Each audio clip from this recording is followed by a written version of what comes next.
so thrilled to announce to you all that I am running for mayor of New York City. New York City is the greatest city in the world.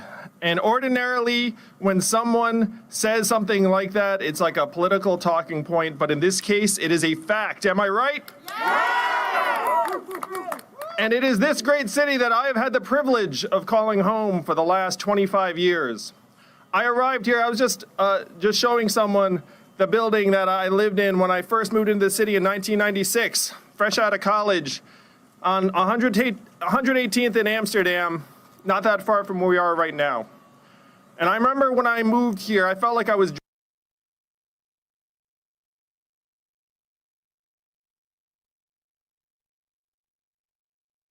Amy's bread on 9th Avenue.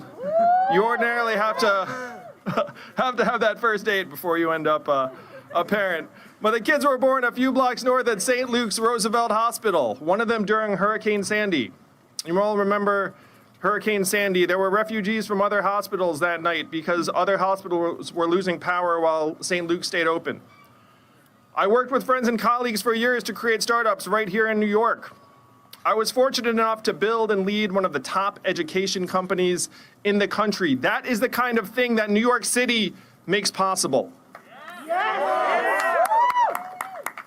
I founded the nonprofit Venture for America, which sought to help other communities achieve some of the economic dynamism that New York has enjoyed these past years.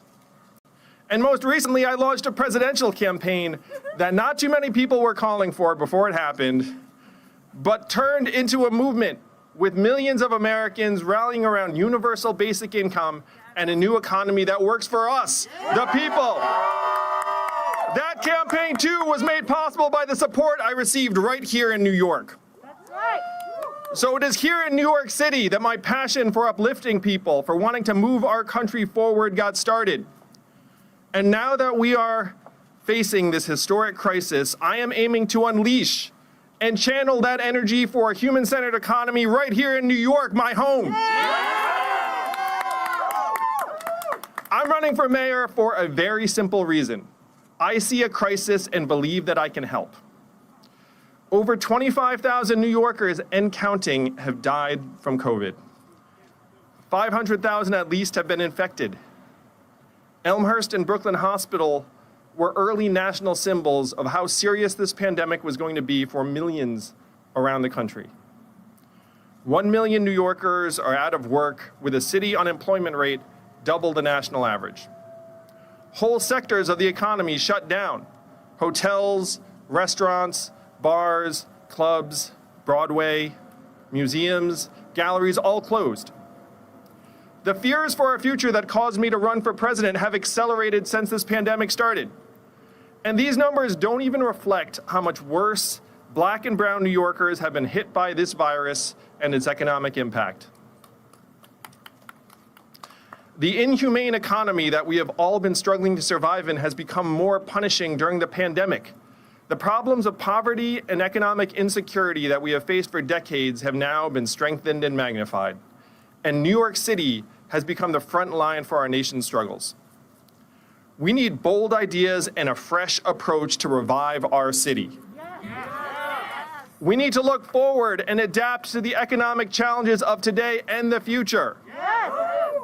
We also need a city government focused on competence and delivering for our people every day. It's a massive operation that requires a constant focus on management, on measurement, and results. So we need to break away from the politics of old, you know what I'm talking about, where we are fighting over who is to blame and who failed to deliver, when in reality the people have been losing and it is tearing our city apart. We need to rebuild New York not as it was, but as how it deserves to be. And that is my pledge to you as mayor. A positive vision for New York City and a rational, progressive plan to implement it and make it a reality. We need anti-poverty programs, and we need a fact-based government that puts results over politics. The first part is core to what I've stood for since I started in public service. We need to make New York City the COVID comeback city, but also the anti-poverty city. As mayor, we will launch the largest basic income program in the history of the country, right here in New York. We will lift hundreds of thousands of New Yorkers out of extreme poverty, putting cash relief directly into the hands of the families who desperately need help right now. This is the type of move that our city leadership must make in this pandemic. Cash relief is literally the difference between a family eating and a family going hungry. It's the difference between being homeless and having a roof over your head. 2 years ago, no one would have fathomed Congress would ever directly send tens of millions of Americans around the country money with no strings attached. But last year, our federal government sent $1,200 to tens of millions of Americans, and it helped stabilize families and the economy. And $2,000 more may be on the way, New York. Calling for a vote on the $2,000 stimulus checks, which Joe Biden just endorsed, should be one of the first moves that new Senate Majority Leader Chuck Schumer makes. I believe that our movement, the movement we built together, spurred that cash relief. And I'm proud to make New York City the example for the rest of our nation to follow. And while cash relief is needed, an anti-poverty mayor can't stop there. As mayor, we will have a COVID recovery plan that helps working people and not the stock market. We're going to reopen 15,000 businesses in NYC during my first year. As someone who ran a small business right here in New York, I know what it takes to get people back to work and businesses to reopen. We need an effective wants to be vaccinated, gets vaccinated promptly, and receives the treatment they need so we can finally move beyond this virus. Our guidelines for small businesses will be clear and easy to comply with. The rug will never be pulled out from someone working to improve the city's economy or their family's way of life. We'll also launch a people's bank that makes financing and banking available to working people and small businesses across our 5 boroughs so they don't have to turn to check cashers or money lenders who charge extortionate rates. Yes. We are the world's financial capital. Does it make sense to anyone here that 12% of New Yorkers are unbanked or underbanked? No. That makes no sense at all, and we can change it. This is something that spoke very much to me as someone who's been in this role, but as your mayor, I pledge the city will pay its bills on time. It is ridiculous that organizations that work with the city are waiting for months for payment that is owed to them by the city. I have run an organization, and it is infuriating to work for a partner who's not paying on time. As mayor, I pledge we will reliably show our commitment to our partners and organizations here in the city and make sure they get paid within 30 days. Now, I don't know if that sounded wonky, but that sounds really important. You know what I mean? If you work at a nonprofit and you're waiting for months for payment, it's brutal. I was just in Flushing the other day where Evelyn grew up. It's true, anytime I say Evelyn's name, that really should evoke applause. But in Flushing, talking to business owners there, it's clear that an economic recovery for them is still a far-off dream. As mayor, we have to make that dream, we will make that dream a reality with clear, rational plans that put working New Yorkers first. And that is just the start. We need a fact-based government that can tackle multiple issues at once, because the reality is our city is facing challenges on multiple fronts. One of those challenges is reforming the criminal justice system while also bringing down crime. We cannot let another Eric Garner die at the hands of law enforcement. We can't let another Khalif Browder or Layleen Polanco needlessly languish and die in jail. We can't let New Yorkers be afraid to go in this very park because of the tragic killing of Tessa Major steps from where we are right now. Violent crime is on the rise in our city, and we need a mayor that works with our police department to keep our streets and children safe. Accountability of the NYPD means at least 2 things. Holding them accountable when the rate of crime solved does not keep up with the rise in violent crimes, and holding them accountable when they fail to respect our civil rights, the people they are sworn to serve and protect. We have a lot of work ahead of us, but the work can't stop even in anything I've described. Our fact-based government has to tackle our mass transit mess. We need reliable subways and more space on our streets for buses and bikes.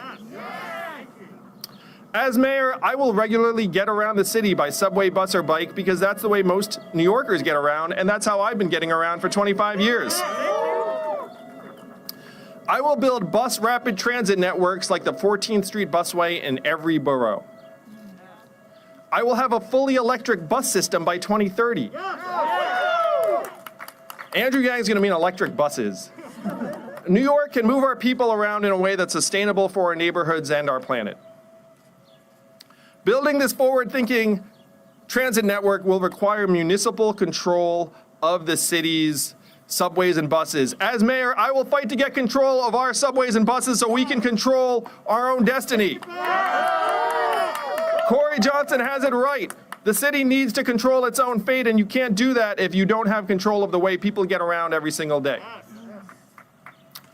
Now, my boys are here, and this is close to many families. We need to have better city leadership where improving our schools is concerned. My sons both go to school here in the city, one in public school, the other at a special school for children on the autism spectrum. I believe my family is a good model for the fact that every family is different, and a one-size-fits-all model will not work for many, many New Yorkers. As mayor, I'll lead us to empower the greatest teachers in the world right here in New York to use the best technology available to teach our children. And we'll get broadband access to the entire city so no one is disconnected from learning. If you're data poor in the 21st century, it's another form of poverty, and we're going to stop that form of poverty here in New York when I'm mayor.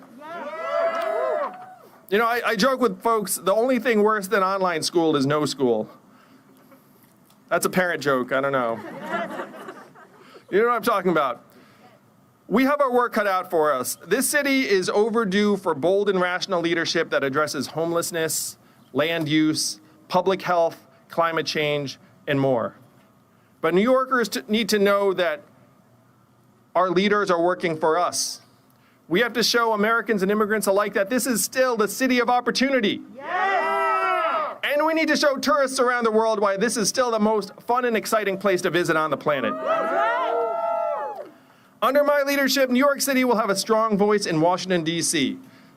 Our city has generated more value for this nation than we've been receiving in return for years. New York sends $25 billion a year to our federal government. That's #1 in the country. I will make the case to my friends in Washington, and one of them's here with me today, that there is no national recovery without a New York City recovery, and that investing in our city will pay off many times over. My ties are strong with our partners in the White House and the Capitol. I have a lot of their phone numbers. I campaigned for Democrats up and down the ballot, including our 2 brand new senators from Georgia. John Ossoff just called me last night to thank me, and it's going to be great working with him and Reverend Warnock and new Majority Leader Chuck Schumer to get some of the bills that we know the country needs across the finish line. I'm so proud to have helped John and Reverend Warnock win. I'm also proud to call President-elect Biden, Vice President-elect Harris, and incoming Transportation Secretary Pete Buttigieg friends of mine. These relationships will pay dividends for our city when we want to get things done. I got to tell you, New York, I am excited. Are you excited? We need a mayor of New York City that will do whatever it takes to get us back on our feet. This city has meant the world to me and my family, just as it has to yours, but we are still in the midst of a crisis. With the right leadership, we can come back faster than any other city. My parents can't be with us today. We haven't seen them. They're alive. My parents cannot be with us today. We haven't seen them in months because of COVID. But I've strived to live up to the example they set for me and my brother my entire life. They immigrated from Taiwan, where my dad grew up on a peanut farm with dirt floors. They worked hard, built careers, raised a great family. They lived the American dream. My living here in New York has always felt like a realization of their dream. New York is home to the Statue of Liberty, Ellis Island. It remains a symbol of what this country means to so many around the world. We are still that city, New York. So today, let us begin the campaign to move New York City forward. It will take all of us, and we need to do it together. In the weeks and months ahead, I will be all over the 5 boroughs. Staten Island, that means you too. I'm going to visit NYCHA homes and hear how the residents have been faring during this pandemic. I will tour hospitals and visit Rikers to better understand how we are treating the imprisoned. I'll explore the depths of our city's infrastructure. I will visit small business owners to see how we can help them reopen. I'll meet with teachers, principals, and students about how we can help your kids and mine get back on track. Yes. I'll meet with as many New Yorkers as I can. I have found that people know best how to solve their own problems, and they have a way of letting you know what we can do to help. I plan on releasing more policy proposals than any other candidate over the weeks to come. You will know exactly where I stand on the issues that matter to you and your family. And if you have ideas as to how your city can help you, we want to hear them. Together, we will bring New York City back better than ever. Thank you, New York. Let's move the city we love forward. Thank you. Thank you, New York. I love you. Thank you. And the first New Yorker I am honored to introduce as an official mayoral candidate is my friend and co-chair of my campaign, Congressman Richie Torres. I'm going to say a few words about Richie. He is a phenomenal young leader in Washington fighting for the people in his district in the Bronx that has been among the hardest hit this past year. His progressive and independent voice and character is exactly what New York City needs in its leaders right now. Richie, I'm so excited that you're here. Give it up for my friend, Richie Torres.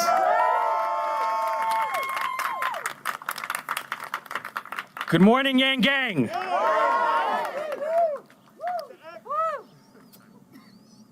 I know those in the press are especially surprised to see me. I'm surprised to see me. I'm a newly sworn-in member of Congress, and if someone had said to me a year ago I would become a member of Congress during an infectious disease outbreak and witness a violent insurrection against the U.S. Capitol, and then vote to impeach Donald Trump, and then become the co-chair of Andrew Yang's mayoral campaign, I would have said, that's quite a bit of drama in less than 2 weeks. But this week I've made two consequential decisions at the very beginning of my congressional career. First, I voted to impeach Donald Trump to save our country from authoritarianism. And today I have chosen to endorse Andrew Yang for mayor of the city of New York to save our city from the failed politics of the past. Politics, as usual in New York City, is too small to fit the magnitude of this moment. We are facing a perfect storm of crises, the likes of which we have never seen before. Right? Never in the history of our country has our state government and our city government and the MTA, the lifeblood of our city, have all been caught in a fiscal death spiral. And so what we need is not more of the same. Albert Einstein famously said, if you do the same thing over and over again and expect a different result, that's the definition of insanity. Or that to me is the definition of absurdity. What we need is an escape from the absurdity of New York City politics. What we need is an infusion of new ideas and new energy and new leadership. And what I have found in Andrew Yang is a leader who represents a break from the failed politics of the past, from a political establishment that has largely failed the people of New York in our moment of greatest crisis. Andrew is a problem solver who's going to make our city work not for political insiders, but for all New Yorkers, especially the most vulnerable New Yorkers. As a public figure, Andrew has a record of fighting for the things that matter, right? Even before there was widespread agreement on the need for $2,000 stimulus checks, Andrew was the singular voice in American politics, the singular voice advocating for a basic income. And Andrew's vision of a basic income is particularly powerful in a world of depression-level unemployment. Right? I represent the South Bronx, which has seen a catastrophic loss of income. In neighborhoods like West Farm, the unemployment rate could be as high as 25%. Andrew is going to fight for the families who are struggling to survive in our city. He's going to make New York City work for the most vulnerable among us.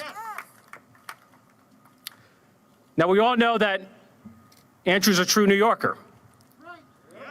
But I will admit, he's not a creature of the political establishment here in New York City. And there are many political insiders who are threatened by that. There are many who see that as a problem. I see that as the solution. Because his independence is going to liberate him to be the kind of leader that we need in our moment of greatest crisis. When a future Mayor Andrew Yang approaches any issue affecting New York City, he's going to do so in a spirit of independence. He's not going to ask whether it's politically expedient.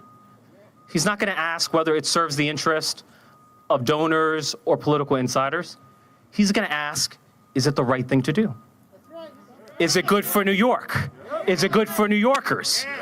Is it good for the most vulnerable among us? Is it good for the people of the South Bronx? Andrew has the unique capacity to be a unifying figure in a time of division. He has the unique capacity to be an inspirational problem solver and policymaker in a time of performative politics. He's exactly the transformational leader that we need in our moment of greatest crisis, and I am honored to join the grandson of Martin Luther King Jr. in serving as the co-chair of the mayoral campaign of our future mayor, Andrew Yang. Thank you very much.